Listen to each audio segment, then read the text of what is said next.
ti, digno és de receber louvor, digno és do meu amor adorador, vida em meu ser, que em mim veio habitar, dono do querer, consagrado a ti eu sou. Haja o que houver, eu não vou te entristecer. Precioso és pra minha vida, precioso és meu grande amigo, és doce comunhão e o meu consolador. Pois apesar de não falar por mim mesmo, quero declarar que te amo. És quem me ensina e me guia toda a verdade, e quem me leva a adorar e a glorificar ao Rei Jesus. Ó Santo Espírito, tu és o que, igreja? Quero declarar que te amo. És quem me ensina e me guia toda a verdade, e quem me leva a adorar e a glorificar ao Rei Jesus. Dono do querer, dono do querer, consagrado a ti eu sou. Faça disso um voto. Eu não vou te entristecer. Precioso és pra minha vida, precioso és meu grande amigo, és doce comunhão e o meu consolador. Pois apesar de não falar por mim mesmo, porque até isso é Ele que nos inspira,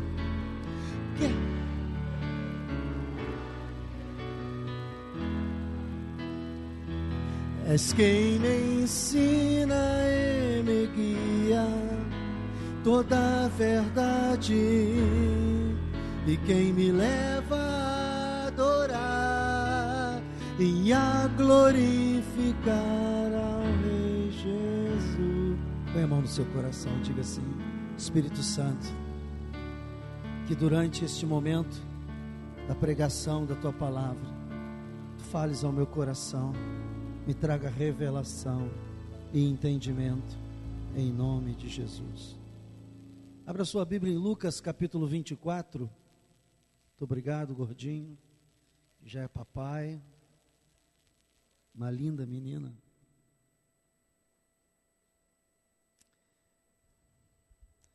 Eu quero apenas dirigir uma palavra aos homens que estiveram aqui no culto dos homens. Levante a mão bem alta assim. Vocês estão convocados para o próximo culto e vocês não devem perder, principalmente aqueles que estiveram aqui, porque eu preciso esclarecer algumas coisas foram ditas aqui e não muito bem colocadas, e é importante que quem esteve aqui esteja presente, porque há coisas que às vezes a gente tem que corrigir. Você sabe que o pastor, ele é diferente do evangelista. O evangelista é aquele que prega, uma mensagem, às vezes, arrebatadora, e aquele homem que está interessado a ganhar as almas para Jesus, depois ele vai embora. No próximo domingo, ele não tem que estar aqui de frente para a igreja, dando satisfação das coisas que falou, sejam elas boas ou ruins. O pastor não. O pastor, ele tem que estar sempre junto com a ovelha e orientando. E às vezes acontece algumas situações de você convidar alguém que coloca uma palavra diferente do pensamento do pastor ou daquele ministério, e é preciso às vezes você dar uma consertada. Então, próximo culto, os homens, principalmente os homens que estiveram na última reunião do ZED, não deve faltar. E se alguém que não foi homem assistiu pela internet, quem assistiu pela internet? Irmã, perdão, em nome de Jesus, deleta isso aí, porque normalmente os cultos não são transmitidos, eles são gravados, e depois, se a gente vê que aquela mensagem serve, a gente edita. Mas aconteceu um desastre, por algum motivo que a gente não sabe explicar até agora, o culto entrou para a internet, e nós tratamos às vezes de assuntos aqui no culto dos homens, que numa linguagem às vezes apropriada, e às vezes não para os homens, que não merece ser transmitido pela internet. E nesse caso, aconteceu um incidente aí, e foi. E se alguém aqui viu, eu já estou pedindo perdão, porque foi uma mensagem não muito bem elaborada, muito bem administrada, e eu vou ter que remendar e consertar algumas coisas que foram ditas aqui, porque esse não é o pensamento da igreja, e muito menos do pastor da igreja, amém? E vocês sabem que eu sou pastor mesmo, eu não sou evangelista. Lucas capítulo 24, vamos lá. Mas no primeiro dia da semana, na alta madrugada, foram elas ao túmulo, levando os aromas que haviam preparado. Aliás, eu estava com uma revista da Natura ali, viu, Andréia? Pega antes que eu esqueça. Alguém me perguntou o que eu ia pregar hoje, eu ia falar sobre o perfume de Cristo, aí apareci com aquela revista, mas não é o perfume da Natura, tá? É da Sônia. Sônia, onde está você? Pega agora o Cálice para Sempre, que eu estou rodando com essa revista uma semana na minha bolsa, que minha mulher mandou entregar, e só hoje eu vi. Então, eu sou um marido prestativo, já perceberam, né? Ok. Mas no primeiro dia da semana, na alta madrugada, foram elas ao túmulo levando os aromas que haviam preparado. Encontraram a pedra removida do sepulcro, mas ao entrarem, não acharam o corpo do Senhor Jesus.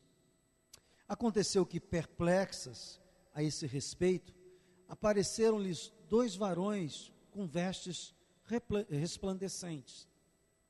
Estando elas possuídas de temor, né? Então eram as mulheres que sempre acompanhavam Jesus, amém? Estavam elas ali com um certo temor.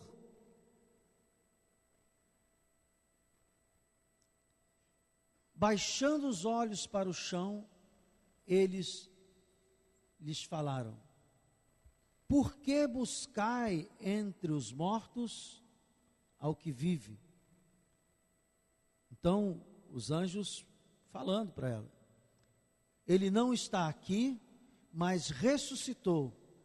Lembrai-vos de como vos preveniu, estando ainda na Galileia, quando disse: importa que o Filho do Homem seja entregue nas mãos de pecadores e seja crucificado e ressuscite o quê? No terceiro dia. Então se lembraram das suas palavras e voltando do túmulo, anunciaram todas estas coisas aos 11 e a todos os mais que com eles estavam. Quem eram essas mulheres? Eram Maria Madalena, Joana e Maria, mãe de Tiago. Também as demais que estavam com elas confirmaram estas coisas aos apóstolos. Tais palavras lhes pareciam o quê? Como um delírio.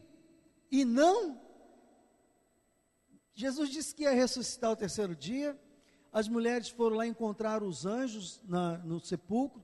Os sepulcros disseram assim: por que vocês estão procurando entre os mortos aquele que vive? Ele já ressuscitou. Elas vão e dizem, e os discípulos que ouviram Jesus dizer o tempo todo que ressuscitaria, não acreditaram nelas. Versículo 12. Pedro, porém, levantando-se, correu ao sepulcro. Vou lá conferir.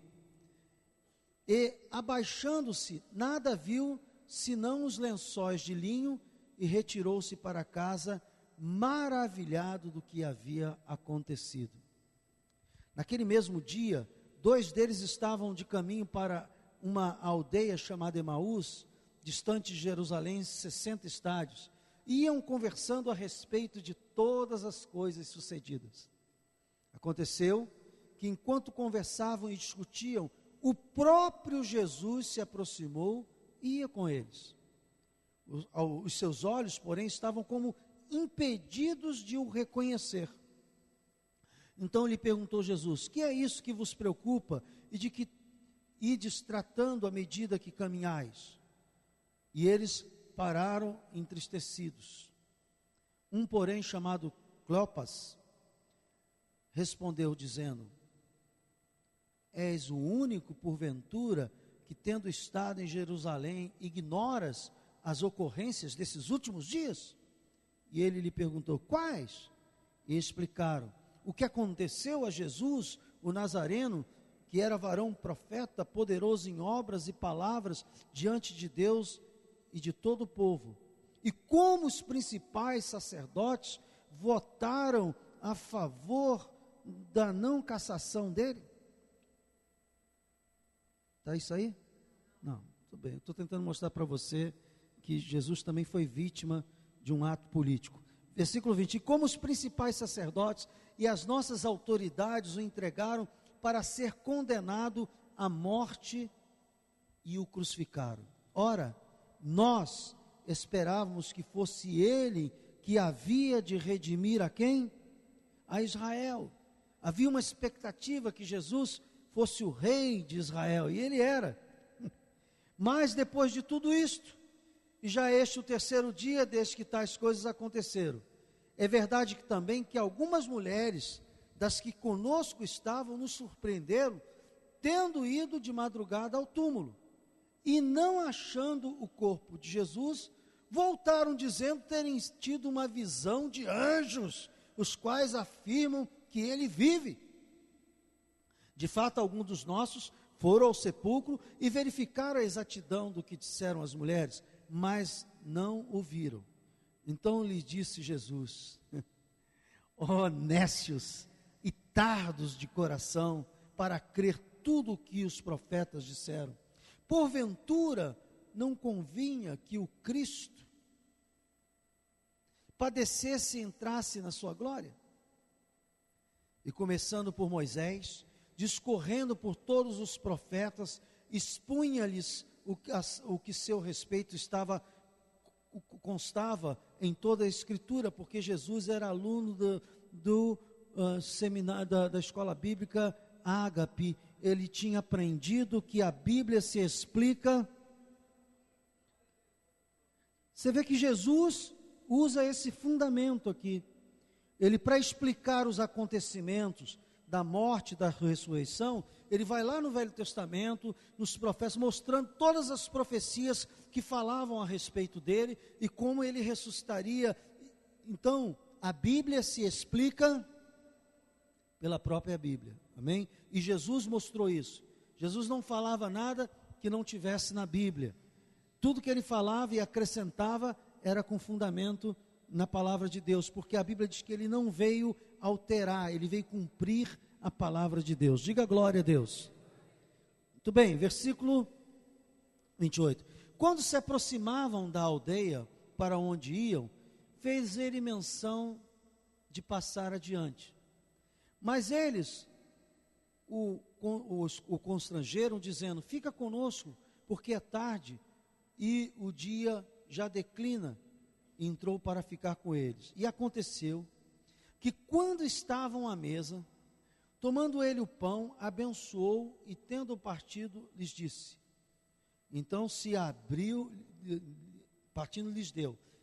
Até aquele momento eles não tinham percebido, depois de toda a aula bíblica, explicação, que era Jesus, né? Aí aqui no versículo 30 diz que, quando ele começa a dar graças pela refeição, pelo pão, naquele momento abriu o entendimento deles. Versículo 31. Então se lhes abriram os olhos e o reconheceram, mas ele desapareceu, o quê? Da presença deles. E disseram um ao outro: porventura não nos ardia o coração quando ele pelo caminho nos falava, quando nos expunha as Escrituras? E na mesma hora, levantando-se, voltaram para Jerusalém, onde acharam reunidos os 11 e os outros com ele, os quais diziam: o Senhor ressuscitou e já apareceu a Simão. Então os dois contaram o que lhes acontecera no caminho e como fora por ele reconhecido no partir do pão. Falavam ainda estas coisas, quando Jesus apareceu no meio deles, ele disse: paz seja convosco. Eles, porém, surpresos, atemorizados, acreditavam estar vendo o quê? Te contar, hein? Ainda tinha apóstolo espírita no meio do... Porque Jesus já tinha andado sobre as águas com eles, quando ainda antes da ressurreição, e quando eles viram Jesus andando sobre as águas, disseram que era um fantasma. Aí Jesus disse: fantasma não existe. Aí eles mudaram de doutrina, foram para o espiritismo. Impressionante, né? Como é que as concepções populares, ela domina o coração das pessoas. E hoje eu quero falar sobre mudança de coração, porque se você não mudar a sua forma de pensar, o evangelho vai ser apenas uma bela história para você. Diz aqui, versículo 38, mas ele lhes disse: por que estáis perturbados? E por que sobem dúvida ao vosso coração? Vede as minhas mãos e os meus pés, que sou eu mesmo, apalpai-me e verificai, porque um espírito não tem o quê? Carne nem ossos, como vedes que eu tenho. Dizendo isto, mostrou-lhes as mãos e os pés. E por não acreditar eles ainda por causa da alegria, e estando admirados, Jesus lhe disse: tendes aqui alguma coisa para comer? Então lhe apresentaram um pedaço de peixe assado e um favo de mel, e ele comeu na presença deles. A seguir Jesus lhes disse: são estas palavras que eu vos falei, estando ainda convosco. Importava se cumprisse tudo que de mim está escrito na lei de Moisés, nos profetas e nos salmos. Então lhes abriu o entendimento para compreenderem o quê? As Escrituras. Ele disse: assim está escrito que o Cristo haveria de padecer e ressuscitar dentre os mortos no terceiro dia, e que em seu nome se pregasse arrependimento para a remissão dos pecados a toda a nação, começando de Jerusalém. Vós sois testemunhas destas coisas, eis que vos envio sobre vós promessa de meu Pai. Permanecei, pois, na cidade, até que do alto sejais o quê? Revestidos de poder. Então os levou para Betânia e, erguendo a mão, os abençoou. Aconteceu que, enquanto os abençoava, ia se retirando deles, sendo elevado aonde? Então eles, adorando-o, voltaram para Jerusalém, tomado de grande júbilo, e estavam sempre no templo louvando a Deus. Gente, só a leitura disso aqui é algo que edifica os nossos corações. Mas eu quero, desse texto todo, que eu poderia falar sobre muitas coisas, eu quero ficar com o versículo 5, você grifasse o versículo 5, principalmente a última parte do versículo, que diz assim: estando elas, as mulheres, quando encontraram lá os anjos, possuídas de temor, baixando os olhos para o chão, eles lhes falaram: por que buscai entre os mortos ao que vive? Lê junto comigo. Porque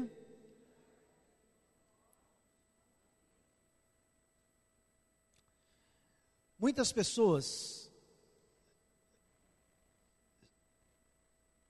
têm a mesma postura que essas mulheres e os discípulos de Jesus tiveram. Tem uma relação superficial, religiosa com Jesus. Uma relação histórica. Jesus foi aquele que morreu e ressuscitou ao terceiro dia. E o Evangelho, muitas vezes, irmãos, passa quase a ser uma história da carochinha. E nós vemos aqui que os discípulos, embora tenham ouvido do próprio Jesus, que ressuscitaria dos mortos, lá no fundo, eles o quê? Eles não acreditavam. Porque a reação deles foi justamente a reação de surpresa. Como é que eu posso ser surpreendido por aquilo que eu acredito? Se eu acredito, eu não fico surpreso. E nós começamos a ver aqui que a forma de entender as palavras de Jesus, ou a forma de entender a palavra de Deus, é fundamental para a gente. Eles tinham uma concepção errada, porque quando eles viram que Jesus morreu, vê que lá o camarada disse assim: poxa, nós tínhamos a esperança que esse fosse o rei prometido, né? O reino prometido a Davi. E nós tínhamos uma expectativa. Ele era profeta, ele era homem de sinais, ele era um homem que deu todo o currículo de Jesus, mas já esse o terceiro dia, e então não é ele. Deixa eu explicar uma coisa para você. Deus fez uma promessa a Davi, que o reino dele seria um reino eterno. E esse reino eterno de Davi, obviamente, quando chegou na terceira geração, Davi, o filho, qual foi o filho de Davi que herdou o trono? Alguém sabe? E depois teve um outro filho chamado Roboão, que dividiu o reino em Israel e Judá. E aí o que acontece? Ouça bem. Aí interrompe a geração de Davi e nunca mais se restabelece o trono através da sequência de Davi. E o reino de Davi foi prometido por Deus. Aquilo que Deus promete, Deus cumpre. Amém? Quantos creem que aquilo que Deus promete, Deus cumpre? Só que o povo esperava um reino militar, um reino deste mundo, um reino com trono de madeira, com rei, com soldados. Era essa a expectativa dos judeus. Por isso que todas as vezes que Jesus falava sobre o reino de Deus, ele dizia assim: ó, o meu reino não é deste mundo. O meu reino não é nada material. Não dirão, ou ele aqui ou acolá. O meu reino é espiritual. E ele falou isso tantas e tantas vezes, mas mesmo ele falando tantas e tantas vezes aos discípulos, porque a única pregação de Jesus, Jesus não pregava sobre a igreja, Jesus não pregava sobre determinados temas que nós vemos por aí. A pregação de Jesus era só focada no reino de Deus. E quando ele foi indagado se ele era rei, ele assumiu, ele disse: para isso eu vim, mas o meu reino não é deste mundo. Quando Pôncio Pilatos pergunta para ele, ele disse: não, meu rei, eu sou rei, eu vim para isso. Ele morre, e por uma compreensão errada, de achar que o reino era material, os discípulos se decepcionam, e acham que acabou o sonho, acabou a história. E Jesus ressuscita, conforme ele disse que ressuscitaria. E aí eles começam a entender que o reino prometido a Davi se cumpria em Jesus e que seria eterno, mas não seria um reino baseado na concepção humana. Muito bem. Se você entender o que é o reino de Deus, ou começar a entender pelo menos, isso vai fazer uma mudança, porque o reino de Deus, eu queria que você gravasse isso no seu coração, o reino de Deus é um estilo de vida, irmãos. O reino de Deus não é uma religião, não é você ter a religião evangélica como padrão. O padrão nosso não é a igreja evangélica. O nosso padrão são as escrituras e os ensinamentos de Jesus sobre o reino de Deus.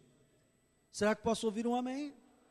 O que melhor comporta na atualidade é a igreja evangélica, porque uma é idólatra, a outra tem a ver com espíritos e tal. Então, por isso, alguém me perguntou assim, você é evangélico? Por acaso sou.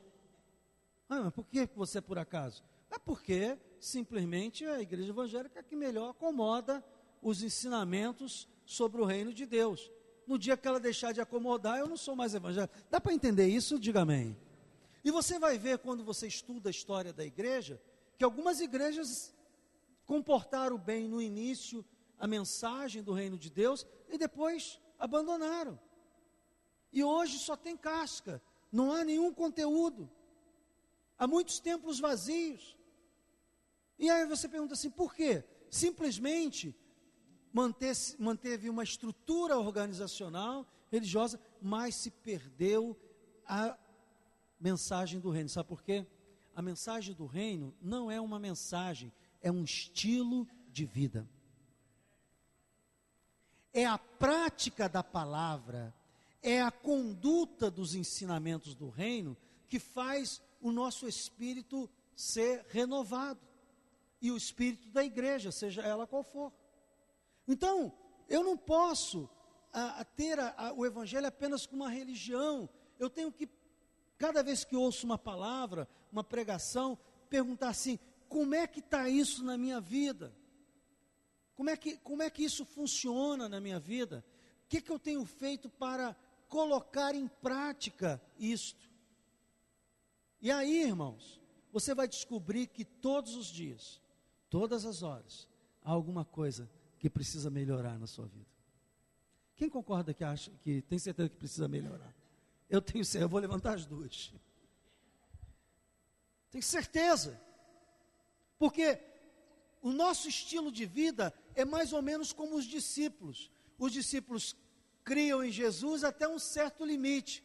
Mas quando chegava, desculpa a expressão na hora, do vamos ver, a prova daquele crer, quando a sua fé era submetida a uma situação difícil, que eles tinham que manter a posição, eles começavam a tentar entender com uma lógica humana, aquilo que tinha que ser entendido com fé. Às vezes nós estamos dando respostas psicológicas, quando nós deveríamos dar respostas de fé. Situações se aparecem na nossa vida, e a gente, com a nossa vivência, com o nosso entendimento, começa a tentar compreender. Não, isso é assim, isso é assado. Nós sempre temos uma justificativa, uma explicação. Mas muito do que nós às vezes estamos tentando justificar com a lógica, com respostas psicológicas, teriam que ser respondidos por um ato de fé. Por um ato de fé. E os discípulos viviam essa dicotomia de viver o que Jesus falou que era e aquilo que eles realmente praticavam e compreendiam. E é essa migração do reino dos homens para o reino de Deus, que é a minha missão aqui como pastor, nos ajudar, tentar te ajudar e me ajudar também a gente migrar, a viver no reino de Deus. Mas eu não posso viver no reino de Deus com a mentalidade do mundo. Eu não posso viver no reino de Deus com a mentalidade própria, pessoal. E eles tinham uma mentalidade. O reino de Israel é um reino militar. Jesus morreu, então acabou tudo. Irmãos, eles não deram a atenção ao que Jesus tinha falado dias antes. Olha, eu vou morrer, vou ressuscitar o terceiro dia. Lembra até que Pedro interveio. Não, Senhor, de maneira nenhuma. Era tão convictos que até Pedro quis fazer com que Jesus desistisse de morrer na cruz. E ele disse, não, Pedro, tem que ser assim. Primeiro ponto que eu quero pedir a você, você tem que acreditar que o que a Bíblia diz é a verdade. Esse livro aqui, irmãos, ele se diferencia de todos os livros, porque ele foi escrito por homens inspirados por Deus. Isto aqui é a palavra de Deus. E a Bíblia diz que Deus não nega a sua palavra, que a sua palavra não volta vazia, que a sua palavra é a verdade. Então o que eu leio na Bíblia, eu tenho que acreditar que é possível. O problema nosso é que a gente fica querendo ensinar a Deus. Não, acho que Deus vai fazer assim, eu acho que Deus vai fazer assado, acho que Deus vai usar fulano, eu acho que Deus... A gente sempre está tentando arranjar um caminho para Deus agir. Eu quero dizer para você que Deus é soberano. Ele faz como Ele quer, a hora que Ele quer, da forma que Ele quer, e Ele tem todo o conhecimento que você não tem.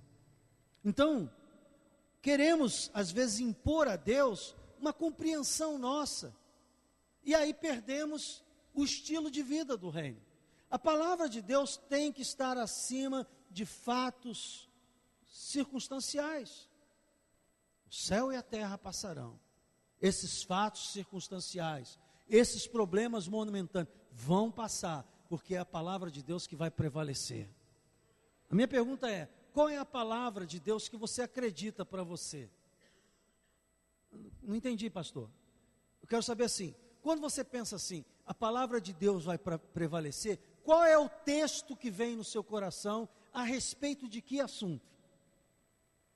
Por exemplo, eu estou falando aqui, a palavra de Deus vai prevalecer, porque eu estou com um propósito de oração com a minha esposa, e esta semana nós estamos orando, segunda, terça, quarta, quinta e sexta, porque na semana da oração que fizemos aqui, Deus resolveu tantos problemas, foi uma maravilha. Então tudo que é bom tem que ser repetido, diga glória a Deus. E a igreja precisa orar, irmãos, porque nós oramos muito menos do que nós devemos orar. Quando eu digo nós, todo o povo de Deus. Então, nós muitas vezes falamos assim, não pensamos. Por exemplo, eu estou pensando num desafio com a minha esposa, que é a aposentadoria dela. Então, né, eu não sou lutador de MMA, mas eu vou aposentar a minha esposa. Quando o lutador quer derrotar outro, eu vou aposentar fulano. E eu disse para ela assim, eu creio que Deus vai fazer um reviravolta. Aí, quando eu falo isso, me vem um versículo, alguns versículos, mas vem o primeiro versículo: tudo é possível, até a aposentadoria dela. Você está entendendo o que eu estou falando? Quando você está falando sobre um assunto, você tem que conferir se essa sua linguagem, essa sua expressão, é a expressão de Deus na Bíblia, porque agora você é cidadão do céu.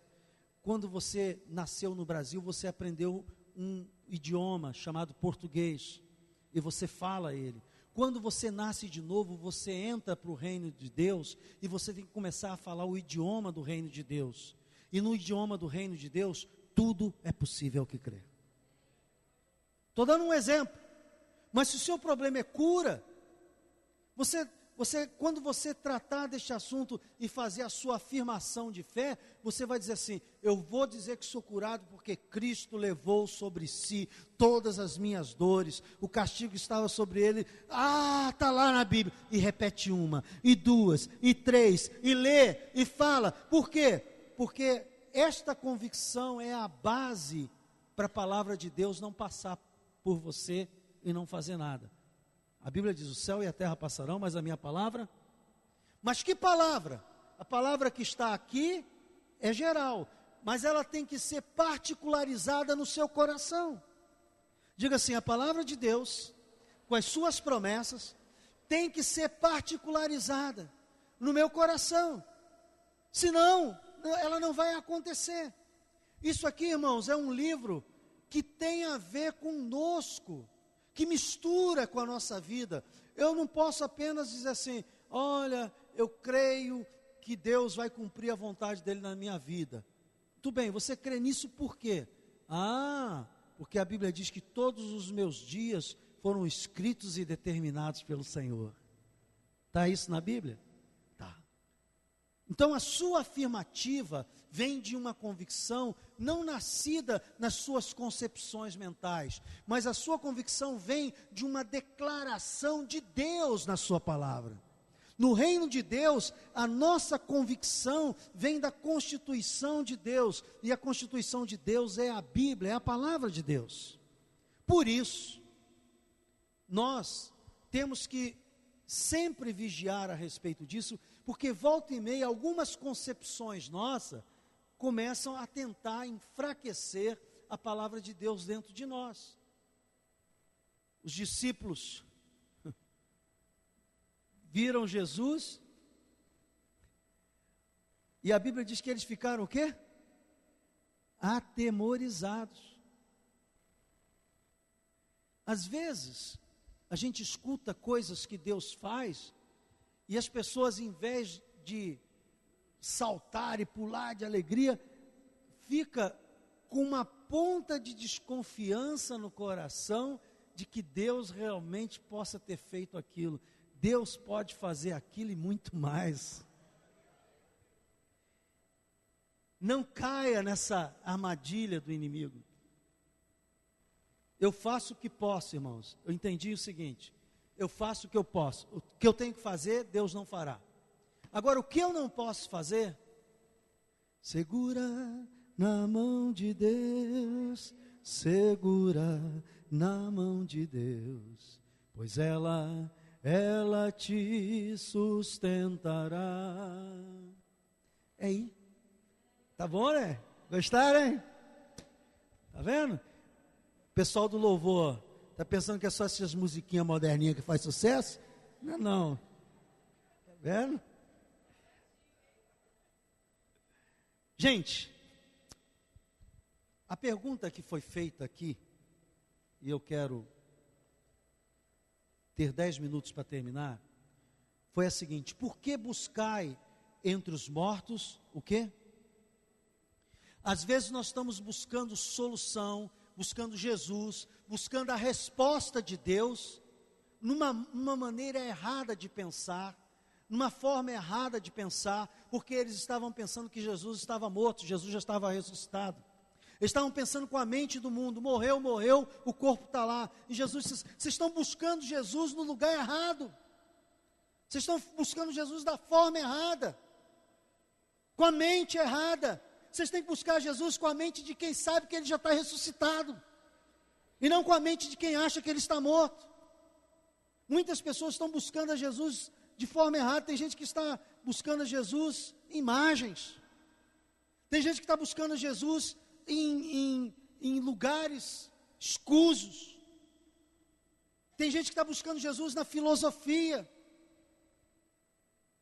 Quando Jesus está em alguma coisa, irmãos, Ele faz arder o nosso coração. Os discípulos disseram: por acaso não nos ardia o coração enquanto Ele falava? Quando Jesus está em alguma coisa, Ele faz arder o nosso coração. É uma convicção absurda que toma conta do seu coração, e você não se deixa levar por outras circunstâncias.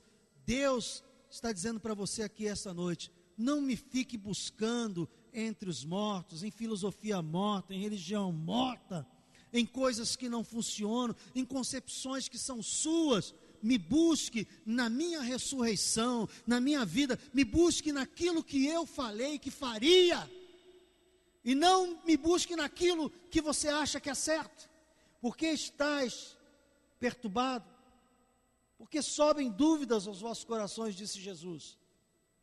Tem muitas pessoas que não estão conseguindo enxergar Jesus, irmãos, porque estão com o coração cheio de medo.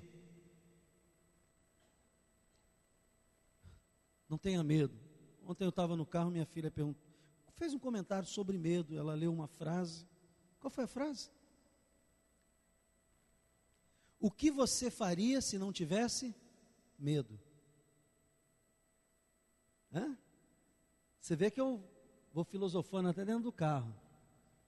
Pois pedalei 7 quilômetros pensando nisso. Sério? Você não acredita que eu pedalei 7 quilômetros? Está vendo? Vocês não acreditam nem que eu faço, imagina o que Jesus faz. Ainda bem que eu tinha atenção. Pedalei ou não pedalei 7 quilômetros, filho?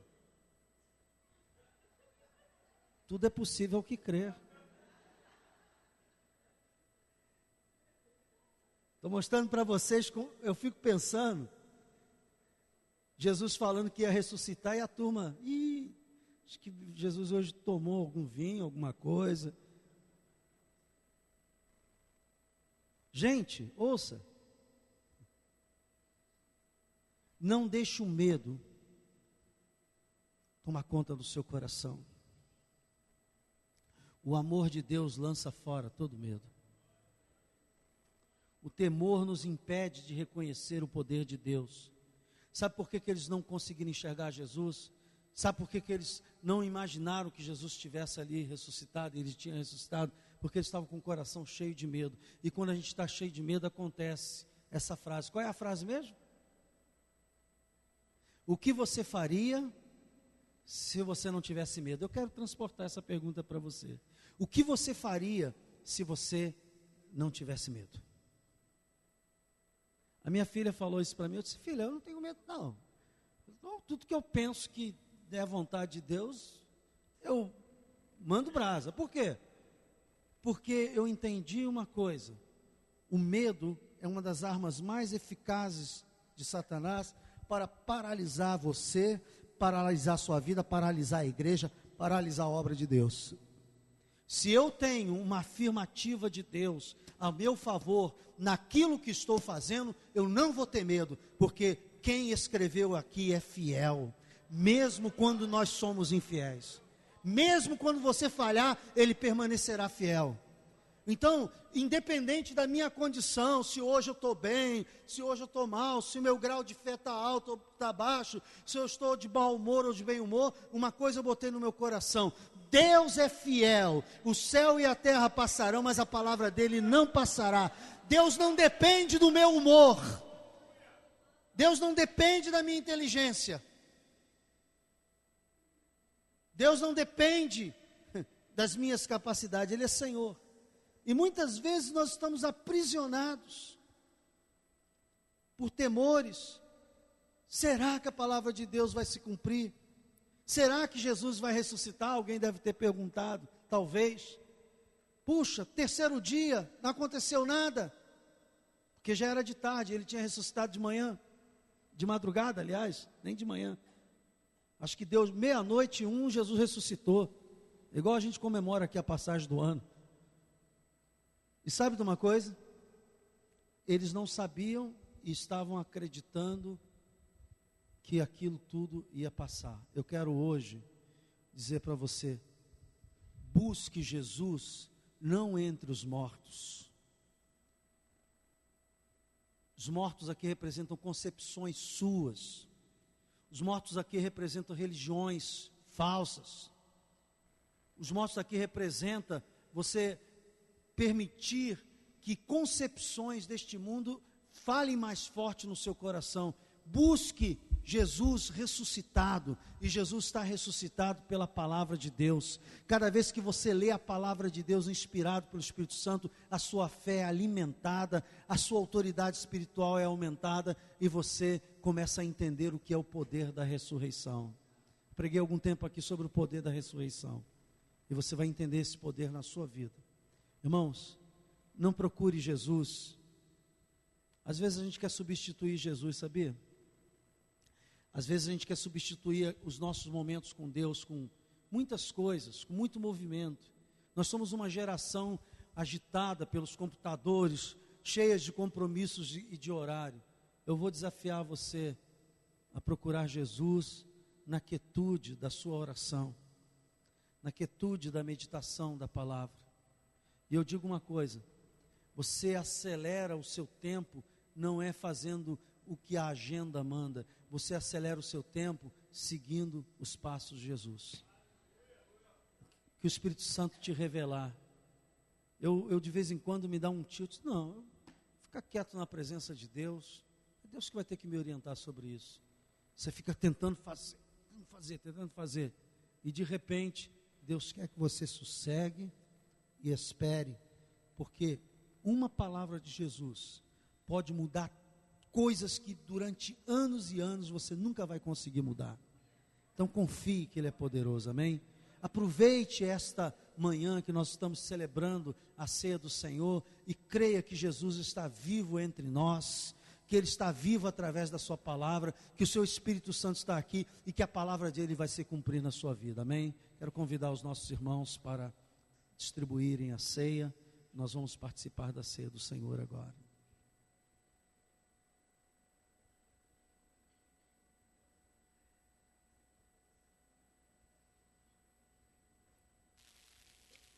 Aleluia.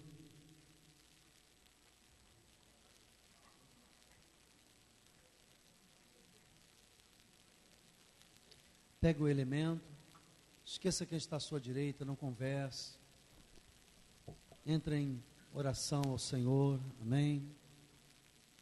Essa hora do culto não é hora para conversar, não é hora para bater papo, é hora para estar em atenção ao Senhor, amém?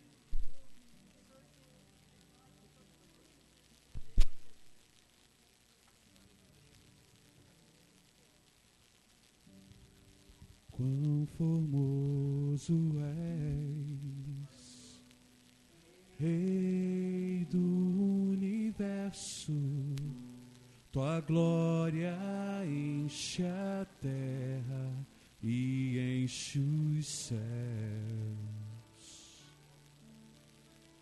Tua glória enche a terra, tua glória enche os céus, tua glória enche minha vida, Senhor.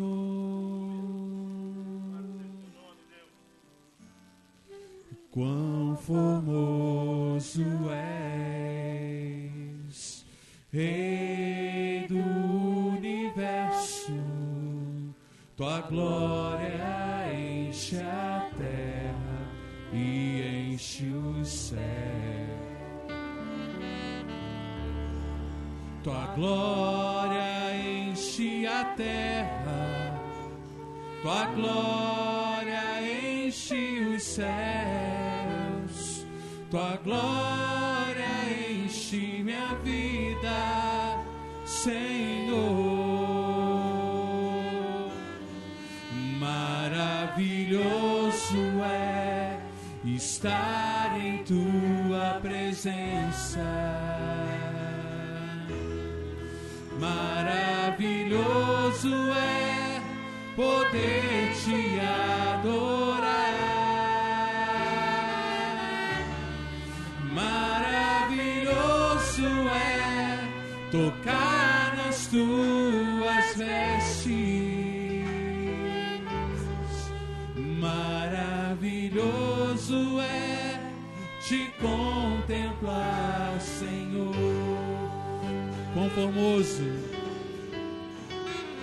quão formoso és, Rei do universo, tua glória enche a terra e enche o céu. Tua glória enche a terra, tua glória enche os céus, tua glória enche minha vida, Senhor. Maravilhoso é estar em tua presença. Maravilhoso é poder te adorar. Maravilhoso é tocar nas tuas vestes. Maravilhoso é te contemplar, Senhor. Maravilhoso é estar em tua presença. Maravilhoso é poder te adorar.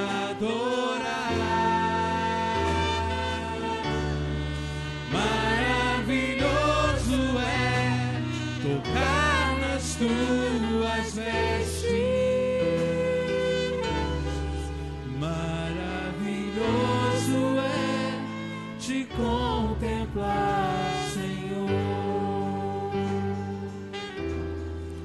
Maravilhoso é te contemplar, Senhor. Oh, Senhor, maravilhoso é te contemplar, Senhor.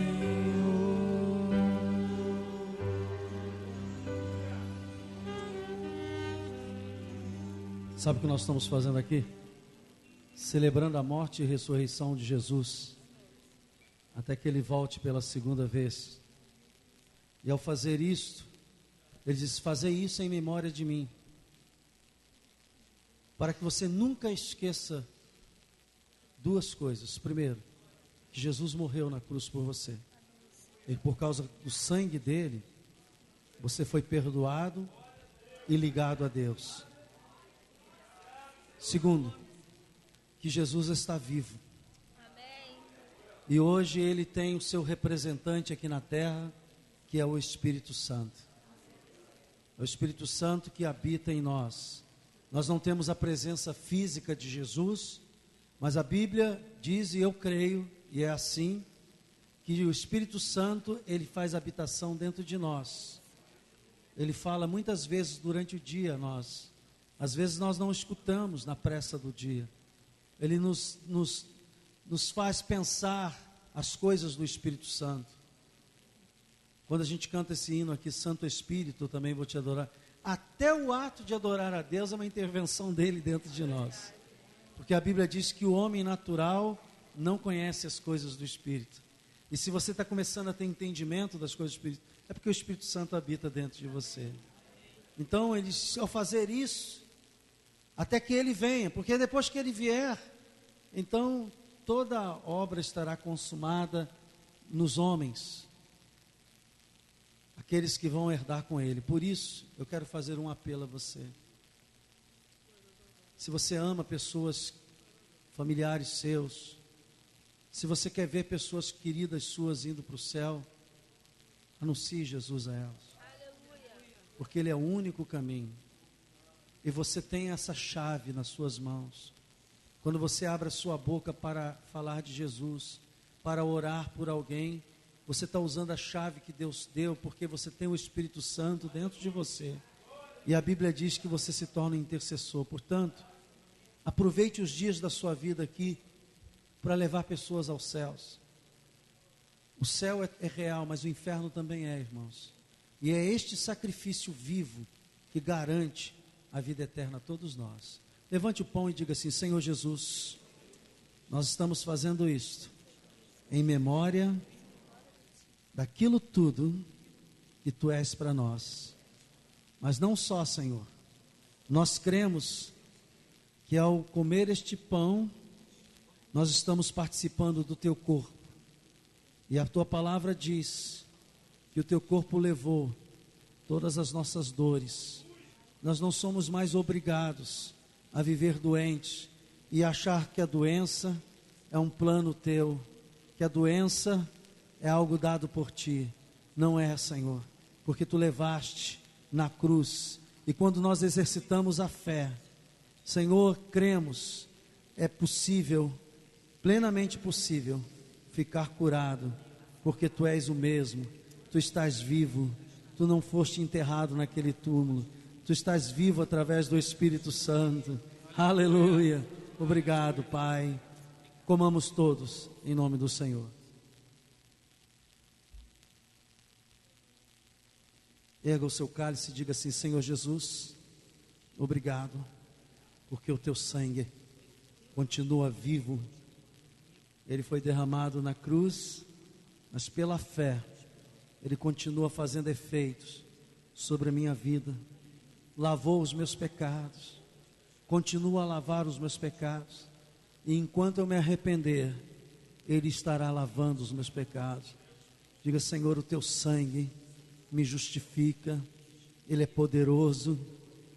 Oh Senhor, obrigado, porque ao fazer esta memória do Teu sacrifício, eu digo: o Teu sangue está sobre a minha vida, e por esta razão nenhuma condenação há para mim, Senhor. Muito obrigado, em nome de Jesus. Bebamos todos para a glória de Deus.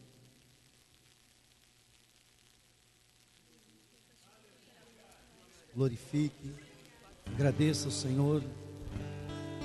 Aleluia. Tua glória enche a terra, tua glória enche os céus, tua glória enche minha vida, Senhor. Maravilhoso é estar em tua presença. Oh, maravilhoso, maravilhoso é poder te adorar. Maravilhoso é estar nas tuas vestes. Maravilhoso é te contemplar, Senhor.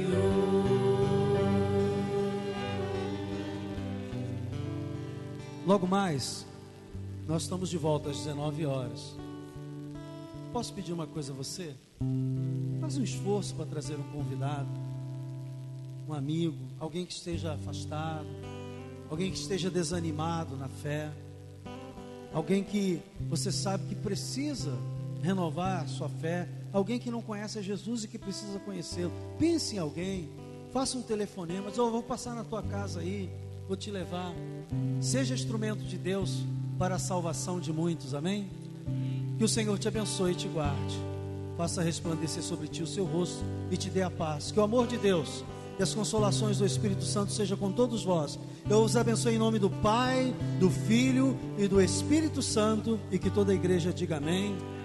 Nós temos almoço e uma feijoada caprichada, amém? Bendize, ó minha alma, ao Senhor, e tudo que há em mim, bendiga ao teu santo nome. Bendize, ó minha alma, ao Senhor, e tudo que há em mim, bendiga o teu santo